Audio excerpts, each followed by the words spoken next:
here. For the latest on the actual response, we can speak to Victor Martinez, who works for the humanitarian organisation World Vision in Mexico City. He joined us on Breakfast this morning. Victor, thank you very much for coming on. Can you tell us, from your perspective, what has the situation been like for the last few hours and what's happening there now? Good morning. Thank you so much for having me. So far, the estimated amount of casualties is over 140 deaths, and it is expecting that the death toll will climb.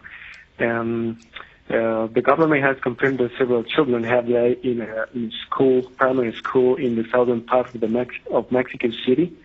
And well, this one of the biggest concerns of the government right now is make sure that children are safe.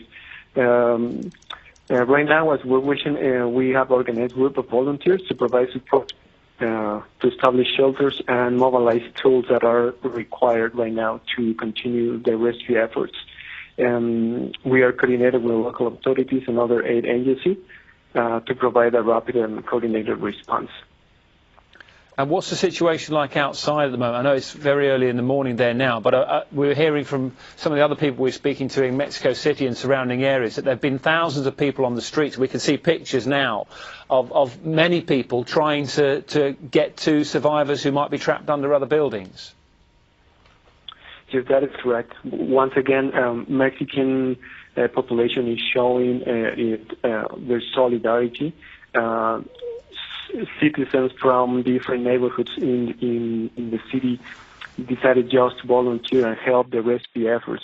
And as of this moment, President of Mexico just informed that 40% of Mexico City is still without power, and it is expected that in the next hours it will come back as well. Victor, thank you very much for your time this morning. That's Victor Martinez, who is from World Vision, based in Mexico City, and telling us about the scale of the clean-up operation. But not just that, it's trying to rescue people who are trapped under buildings at the moment. We're talking about that primary school where at least 20 appeared to have died, and there's somewhere in the region of 35 to 40 people believed to be still trapped in that building, and that's just one building in a huge city, of course.